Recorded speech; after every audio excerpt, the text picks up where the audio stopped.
বন্ধুরা খুবই একটা গুরুত্বপূর্ণ বিষয় নিয়ে আবারও একটা ভিডিও নিয়ে তোমাদের সামনে চলে এসেছি। বন্ধুদেরকে বলবো ভিডিওটা নো স্কিপ করে পুরোটা দেখতে, আর ছোটর মধ্যে আমি ভিডিওটা করার চেষ্টা করব। কারণ কি এই কথাগুলো সম্পর্কে তোমাদের সাথে আলোচনা করার সত্যিই খুব প্রয়োজন আছে। কারণ যেরকমটা দেখছি, যেরকমটা শুনছি, একদম কিন্তু উড়িয়ে দেওয়ার মতো নয়। মন মানতে না চাইলেও কিন্তু চোখ তো আর এড়িয়ে দেওয়া যায় না, তাই না? নিজের চোখ যেগুলো দেখছে সেগুলোর সাথে কখনোই কিন্তু নিজের মনের কথাটাকে এক করতে পারছি না বন্ধুরা। তাই তোমাদের কাছ থেকে ডিসিশন চাইছি যে যেই ভাবনাটা আমার মনে উদয় হচ্ছে বা যেই জিনিসগুলো দেখছি সেগুলো কি সত্যিই সত্য, নাকি সেগুলোর মধ্যেও কোনো রহস্য লুকিয়ে আছে? বন্ধুরা কি বিষয়ে কথা বলছি আশা করছি তোমরা টাইটেল এবং থাম্বনেল দেখে বুঝেই গেছো। তো হ্যালো গাইজ বন্ধুরা, তোমরা কেমন আছো? আশা করছি খুব ভালো আছো, আর আমি খুব ভালো আছি। পায়েলস ফ্যামিলিতে আবারও একটা ভিডিওই তোমাদেরকে অনেক অনেক স্বাগত জানাচ্ছি। প্রথম কথা, কিছুক্ষণ আগে আমি একটা ভিডিওর মেন প্রসঙ্গে যাওয়ার আগে একটা কথা একটু বলে নিতে চাই। কিছুক্ষণ আগে আমি একটা ভিডিও দেখলাম, যদিও আমি বারংবার বলেছি এই সমস্ত রিমি, প্রীতম বা দিশানি এই সমস্ত চক্করে আমি পড়তে চাই না, কারণ এটা একটা জঘন্য বিষয় হয়ে গেছে। না, আমাকে না অনেকেই মেসেঞ্জার বলো, ইনস্টাগ্রাম বলো, এফবি বলো, আমাকে অনেকেই কিন্তু এই বিষয়ে জানতে চায় যে তুমি কেন কিছু বলো না। সত্যি কথা বলতে পার্সোনালভাবে আমি এই বিষয়ে ভিডিও করি না, কন্টেন্ট করি না, কারণ করলে তো করাই যায়, তাই না? এখন তো বেশিরভাগ মানুষ দেখছি একটা কল রেকর্ডিং 10 জন শেয়ার করে দিচ্ছে, নিজের আইডিতে দিচ্ছে, একটা ভিডিওকে 10 জন শেয়ার করছে। তো এইভাবে করলেও কিন্তু অনেক ভিউজ বা অনেক ডলার কামানো যেত, কিন্তু আমার এই বিষয়টার মধ্যে পার্সোনালভাবে ঢোকার একদম ইচ্ছে নেই, কারণ বিষয়টা সম্পূর্ণ 3 দিক থেকেই নোংরামো হচ্ছে। এখানে কাউকে যদি ভালো বলে কাউকে যদি খারাপ বলা হয় এটা সত্যিই ভুল বলা হবে, কারণ 3 জনের মধ্যে কেউই আমি ভালো বলবো না, কাউকে আমি খারাপ বলবো না। 3 জনই কিন্তু 3 রকম ভাবে এক এক সময় তাদের খেল দেখাচ্ছে, তাদের রূপ বদলাচ্ছে, যেটা সত্যি ওয়াইটি প্ল্যাটফর্মে এরকম এখনো পর্যন্ত দেখা যায়নি। দেখো, গামলা বলো, মন্দিরা বলো, আর যাদেরকে নিয়ে আমরা কন্টেন্ট করি না কেন, এরা কিন্তু একটা এই দেখো গামলার বিষয়টা 8 মাস, মন্দিরা দিভাইয়ের বিষয়টাও কিন্তু 8-9 মাস বা 1 বছর এখন চুটিয়ে সংসার করছে মন্দিরা দিভাই। যে যার মতো করে তার ভুল ধরবে সেটা তো তাদের পার্সোনাল বিষয়, কিন্তু পরকীয়ার ধরাছোঁয়াটা তো আর নেই মন্দিরা দিভাইয়ের মধ্যে, কিন্তু গামলার এটা এখনো পর্যন্ত চলছে এবং কন্টিনিউ চলবে। সেখানে দাঁড়িয়ে এই যে রিমি, প্রীতম, দিশানি, এদের বিষয়গুলো আজ ভেবে দেখো, দিশানির সাথে জবে থেকে সেই বিয়ের পর ডিভোর্স হয়েছে, তারপর থেকে রিমির সাথে আবারও নতুন একটা বৈবাহিক জীবন, এই প্রীতমের আবারও সেই বৈবাহিক জীবন নিয়ে এত অশান্তি, ঝগড়া, থানা, পুলিশ, হ্যাঁ এই ওই হ্যান ত্যান, কোথাও গিয়ে বিষয়টা একদম এন্ড হচ্ছে না। কোথাও না কোথাও এই মেয়ে যাচ্ছে তো ওই মেয়ে আবার এন্ট্রি নিচ্ছে, ওই মেয়ে যাচ্ছে তো আবার এই মেয়ে এন্ট্রি নিচ্ছে, একদম নোংরামো। না আছে মেয়েগুলোর মধ্যে কি বলবো সেই রকম কোনো ভদ্রতা, না আছে ছেলের। হ্যাঁ আমি জানি এখানে অনেকে আমাকে কমেন্টস করবে যে তুমি এরকম কথা বলছো। দেখো, বলতে বাধ্য হচ্ছি, কারণ আমার কাছে একটাই কথা হলো, যে ছেলেটার হাত আমি প্রথমে ধরেছিলাম, সেই ছেলেটার সাথে আমার যখন ছাড়াছাড়ি হয়ে গেছিল, সে যখন আবারও একটা বিয়ে করেছে, আমি সেই ছেলেটার পাল্লায় আবার কেন পড়বো? কারণ তার মধ্যে কিছু খুঁত দেখেছিলাম, তবেই না আমি সেই ছেলেটার হাত ছেড়ে দিয়ে বাড়ি চলে আসতে বাধ্য হয়েছিলাম। কার কথা বলছি? দিশানির কথা বলছি। তাহলে আবার কেন ফিরে আসবো? আর যদিও বা ফিরে এলাম, তারপর আবার রিমি কেন সেই জীবনে এন্ট্রি নিল? আবার যখন এখন চলে গেছে, রিমি এসছে, তখন আমার এই যে স্যাড সং দিশানির, এগুলো যেন কোথাও না আবার মনে হচ্ছে যে সে ওই পাশ থেকে আবার প্রীতমকে ডাকছে।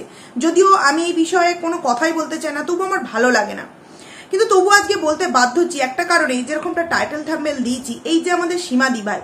একবার ভেবে দেখো তোমরা, সন্দীপদার যখন এই কাহিনীটা প্রথম শুরু হয়, এই ঘটনাটা প্রথম শুরু হয়, আমরা হয়তো ভিডিও করেছি না, আমি কিন্তু তোমাদের প্রথমে বলেছি, আজে বলবো যে আমি গিয়েছিলাম, কিন্তু আমি পাইনি তাদেরকে দেখতে, কারণ আমি যেদিন গিয়েছিলাম সেদিন তারা ছিল না, তারা যেই জায়গায় থাকা সেই জায়গায় ছিল। তারপর যখন আমি সেখান থেকে খোঁজ নিয়ে আসি, তারপর কিন্তু আমি সীমা দেভাই যেদিন যাবে বলেছিল, আমি সেদিন কমেন্ট সেকশনে কমেন্ট করেছিলাম, দিদিভাই সন্দীপরা কিন্তু নেই, তুমি খোঁজ খবর নিয়ে যাও। যদিও সীমা দিভাই সেই কমেন্টসটা আমার ডিলিট করে দিয়েছে। সেই ডিলিট করার কারণটা আমার মনে হয়েছে যে সে এই বিষয়ে সেইভাবে কিছু করতে আমার সাথে করতে চায়নি, তাই সে নিজের মতো করে বিষয়টাকে হ্যান্ডেল করেছে। ঠিক আছে, চলো। তারপর থেকে যত আজও পর্যন্ত আঘাত এসছে সন্দীপদার উপর, আমরা তো ভিডিও করেছি, ভিডিও করে তাকে সাহস জুগিয়েছি, ফাইট করেছি, সন্দীপদার হয়ে লড়েছি, কিন্তু সামনে থেকে যদি কেউ তাকে সাহায্য করেছে, তার সাথে তার দুঃসময়ে গিয়ে দাঁড়িয়েছে, সেটা কিন্তু কে? সীমা দিভাই। তাহলে আজকে দাঁড়িয়ে সেই সীমা দিভাইয়ের নামে এরকম একটা কথা শুনতে হচ্ছে, সে নাকি এই গামলার সাথে পেছনে পেছনে হাতে হাত মিলিয়েছে, পেছন দরজা দিয়ে গিয়ে নাকি তার দরজায় এরকম ভাবে নক করছে। এই যে কথাটা, এই কথাটা উঠবে কেন? আমার প্রথম প্রশ্ন হচ্ছে উঠবে কেন? কেনই বা সেই ওটার সাহসটা অন্য দল পাচ্ছে বন্ধুরা? তার মানে সত্যি কি ভেতরে এরকম কোনো বিষয় আছে? কেন বলছি, কালকে এই দালালের একটা ভিডিও দেখেছি, লাস্ট যে ভিডিওটা কালকের, ওই ভিডিওর না তারপর আর ভিডিও দিয়েছি কি আমি জানি না, আমি ওর ভিডিওটা লাস্টেই দেখেছি। ওই ভিডিওটার লাস্টের দিকে এই দালাল বলছে যে সীমাদি ভাই নাকি এই গামলার সাথে পেছনে পেছনে এরকম নক করছে, পেছনের দরজা দিয়ে সমস্ত কিছু নাকি একদম চেটে সাফ করে দিচ্ছে। তো এই কথাটাকে যদি আমি পাশেও রাখি, তাহলে যে পার্সোনাল বিষয়গুলো, মানে যেটা নিজের চোখে দেখতে পাচ্ছি, এই যে সন্দীপদার জন্মদিন হওয়ার পর সীমাদি ভাইকে কিন্তু সেইভাবে আর দেখা যায়নি। হ্যাঁ, অনেকেই বলবে আলমারি দিতে গেছিল, হ্যাঁ আলমারি দিতে গেছিল, কিন্তু মানে ক্যামেরায় আনা হয়নি। কিন্তু তারপর থেকে আর তো তাকে দেখতে পায়নি। যেখানে ছোট্ট কিষানও পিতি পিতি করে, আর এই সীমাদি ভাই দুদিন অন্তর তাদের বাড়ি যেত, জন্মদিন এইভাবে পালন করলো, একদিন কেক কেটে, একদিন মাটন রান্না করে, এই করে ওই করে সেই করে। তারপর এই যে এতগুলো দিন হয়ে গেল, সীমাদি ভাইকে তো একবারও সন্দীপ দাদার বাড়ি যেতে দেখছি না বন্ধুরা। তারপর আরো একটা বিষয়, কিছুদিন আগে কিন্তু এই প্রীতমকে ভাই বলতো, প্রীতম বলতো, এখন সেখান থেকে আরমান হয়ে গেল। মানে কিছুদিন আগে যেই ছেলেটার সাথে মানে ডে 1 থেকে যখন কেউ তাকে সাপোর্ট করছে না, ডে 1 বলাটা ভুল, যখন এই প্রীতমকে কেউ সাপোর্ট করেনি, তখন কিন্তু এই সীমাদি ভাই সাপোর্ট করেছে, তাই না? একমাত্র সে হয়তো লড়াই করেছে। কিন্তু আজকে সেখান থেকে দাঁড়িয়ে হঠাৎ করে কি এমন দেখতে পেল প্রীতমের মধ্যে যে সেখানে রিমির জন্য সে এখন মানে লড়াই করছে? কোথাও না একটু যেন মনে হচ্ছে যে সত্যি কি সামনে ভিডিওতে এসে গামলাকে মারবে, গামলাকে এই করবে, গামলাকে দেখে নেবে, এই ওই হ্যান তাই অনেক কিছুই তো বলছে, কিন্তু সত্যি কি ভেতরে ভেতরে তলে তলে গামলার সাথে সেটিংটা করে নিয়েছে সীমাদি ভাই? আরো কেন আশ্চর্য বলে মনে হচ্ছে জানো তো বন্ধুরা, এই বিষয়ে কিন্তু দালাল কালকে বললো, কিন্তু আজকে এখনো পর্যন্ত আমি যতক্ষণে তোমাদের সামনে হয়তো ভিডিওটা দেবো ততক্ষণে ভিডিও নামিয়ে ফেলবে কি আমি জানি না, তবে আমি যখন ভিডিওটা করতে বসলাম তখনও পর্যন্ত কিন্তু দেখলাম সীমাদি ভাই কিচ্ছু তার ভিডিওতে এখনো পর্যন্ত এই বিষয়ে বলেনি। আমি যখন কালকে ভিডিওটাই শুনেছিলাম কথাটা, আমি ভেবেছিলাম হয়তো আজকে সকালে কোনো ভিডিও পাবো সীমাদি ভাইয়ের তরফ থেকে এই বিষয়টা নিয়ে, কিন্তু যখন দেখলাম সকাল গড়িয়ে দুপুর গড়িয়ে আবার বিকাল হতে চললো, বা বিকাল গড়িয়ে সন্ধে হতে চললো, এখনো পর্যন্ত যেহেতু কোনো ভিডিও নামলো না, তখন আমার মনে হলো এই বিষয়টা নিয়ে বন্ধুদের সামনে হয়তো জানানো উচিত। সত্যিই কি ভেতরে ভেতরে কোনো সেটিং চলছে নাকি সেটিং হয়ে গেছে? যদি সত্যি এরকম কিছু হয়ে গিয়ে থাকে বন্ধুরা, তাহলে তো মানে মানুষকে বিশ্বাস করার আগে 100 বার নয় গো, বিশ্বাস করবে না। কারণ দেখো সন্দীপদার এমন অনেক অনেক ঘটনা, এমন অনেক অনেক ইনফরমেশন যেগুলো আমাদের সীমাদি ভাই খুব ভালোভাবে জানে, তাই না? তাহলে সেইখান থেকে দাঁড়িয়ে আমরা কিন্তু একবার শুনেছিলাম একজন আপু, আমি আর এখানে নামটা নিচ্ছি না, সে কিনা সন্দীপদার সাথে দেখা করতে এসেছিল, কিন্তু সে নাকি কার সিপাহী হয়ে এসেছিল, এই ফোগলার। তো এরকমটাই যদি সীমাদি ভাই করে থাকে তাহলে কিন্তু খুব খারাপ একটা বিষয় হতে চলেছে বন্ধুরা। সত্যি কি এরকম কিছু হতে চলেছে? দেখো এখানে অনেকেই প্রশ্নটা করতে পারো যে MSL এর হয়ে তো দালালও অনেক, মানে দালাল যেরকম বলেছে সীমাদি ভাই অনেক কিছু বলেছিল, কিন্তু সীমাদি ভাই MSL এর কাছে নাকি ক্ষমা চেয়ে নিয়েছিল, ভেতরে ভেতরে সেটিং করে নিয়েছিল। তো সেই কথাটাকে টার্গেট করেই মনে হচ্ছে যে এই বিষয়টাকেও কি তাহলে এই গামলার এই যে কালনা পরশুর ভিডিও দেওয়ার পর ভয় পেয়ে গিয়ে, যেরকমটা সন্দীপদা নাকি ভয় পেয়েছে, সেরকম নাকি এই সীমাদি ভাই ভয় পেয়ে গিয়ে তার মানে ভেতরে ভেতরে সেটিংটা করে নিচ্ছে। মানে কোথাও যেন একটা রহস্যের গন্ধ পাওয়া যাচ্ছে বন্ধুরা। যদিও দেখো MSL সম্পর্কে যে সমস্ত কথাগুলো সীমাদি ভাই বলোই বা দালাল যে সমস্ত কথা বলেছে, সেগুলো কিন্তু সমস্ত একটাও সত্য নয়, পুরোপুরি মিথ্যে। তো সেখান থেকে দাঁড়িয়ে সে যদি ক্ষমা চেয়েও নেয় তো সেটা ভালো কাজ করেছে, কারণ একটা ভালো মানুষের নামে মিথ্যে বদনাম রটিয়েছে, তাতে যদি সে ভেতরে ভেতরে সেটিং করে নিয়েও থাকে তো আমি তো বলবো খুব ভালো করেছে। কিন্তু গামলা সম্পর্কে যে কথাগুলো সীমাদি ভাই বলেছে সেগুলো তো একটাও মিথ্যে কথা নয় না, সেগুলো তো সমস্তটা সত্যি। তাহলে সেটিং কেন করতে চাইছে, কি কারণে? এইটাই কি কারণ সে এখন যেহেতু প্রীতমকে ছেড়ে দিয়ে রিমির জন্য লড়াই করছে, তাহলে কি সন্দীপকে ছেড়ে দিয়ে এখন গামলার হয়ে এই সীমাদি ভাই ফাইট করতে চলেছে বন্ধুরা?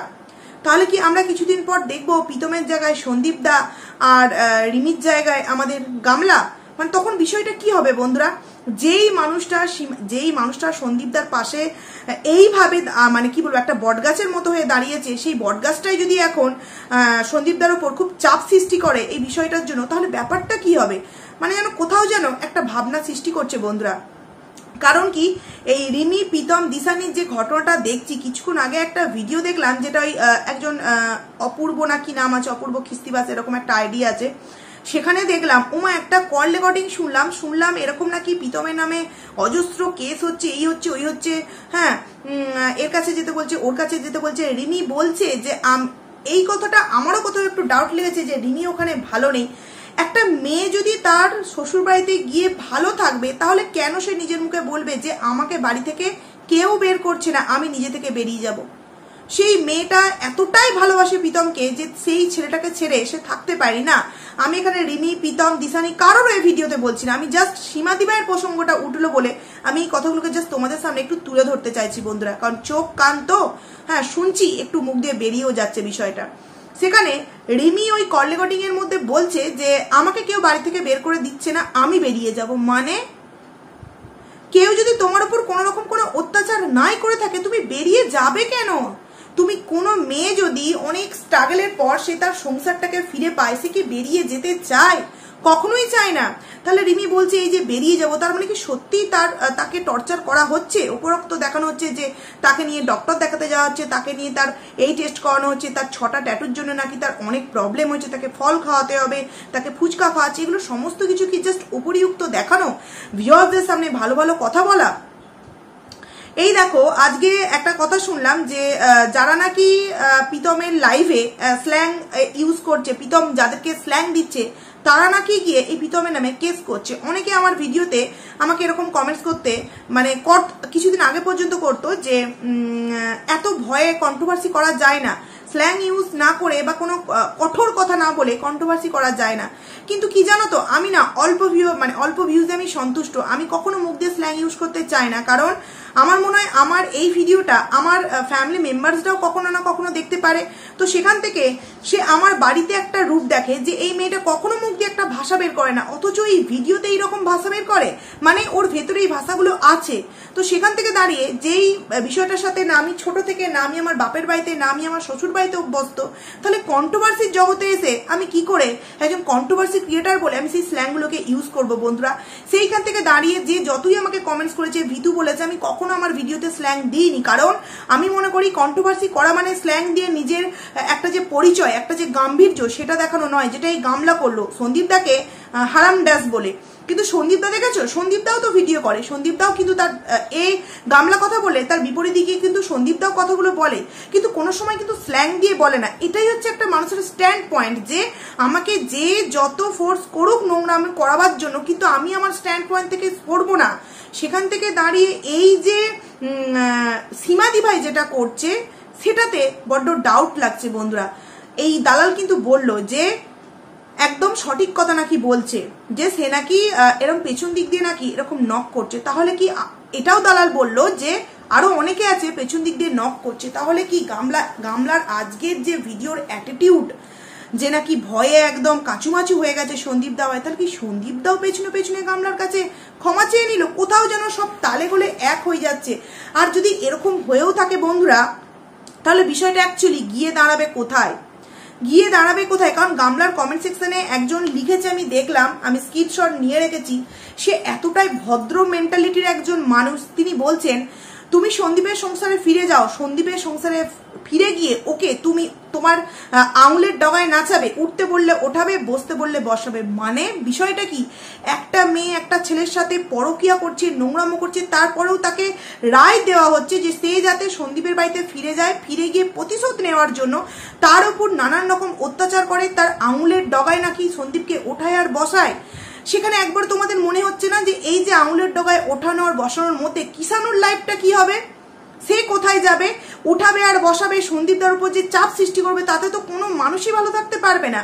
একটা সংসার জোড়া লাগাবার পরিবর্তে আমরা নাকি ভাঙছি, এই কথাটা আমাদেরকে অ্যাজ এ কন্ট্রোভার্সি ক্রিয়েটার হিসেবে শুনতে হয়। সেখানে তোমরা যে ভিউয়ার্সরা এই পরামর্শটা দিচ্ছ যে শুধুমাত্র প্রতিশোধ নেওয়ার জন্য যাতে গামলা ওই বাড়িতে ফিরে যায়, তারপর সন্দীপকে আঙুলের ডগায় নাচায়, ওটায় আর বসায়, সেখানে লাভ কি হবে? সংসারটা তো আর জোড়া লাগবে না, উল্টে মাঝখান থেকে কিষানুর জীবনটা নষ্ট হয়ে যাবে। তোমরা কারোর উপর কিছু দয়ামা দেখাও আর না দেখাও, তোমাদের কোথায় মনে হয় না যে কিষানুর জন্য অন্তত তোমাদের এইটুকখানি দয়ামা মানে দেখানোটা উচিত না। তোমরা হচ্ছে জানো তো এই গামলার মতোই নোংরা, ওই জন্যই তোমরা যারা এই বিষয়গুলো বলছো যে প্রতিশোধ নেওয়ার জন্য এই উঠানো আর বসানো এই স্টেপটা গামলাকে নিতে, কোথাও না কোথাও এই সমস্ত কমেন্টস, দালালের কথা বা সীমাদি ভাইয়ের কোনো ভিডিও না আসা দেখে যেন কোথাও না কোথাও এক হয়ে গেছে বিষয়গুলো, যে তাহলে কি সত্যিই যেরকমটা MSL এর সাথে সীমাদি ভাই ভেতরে ভেতরে ফোন করে বিষয়টাকে মিটিয়ে নিয়েছিল, তাহলে কি গামলার সাথেও ভিতরে ভিতরে মিটিয়ে নিয়েছে বন্ধুরা?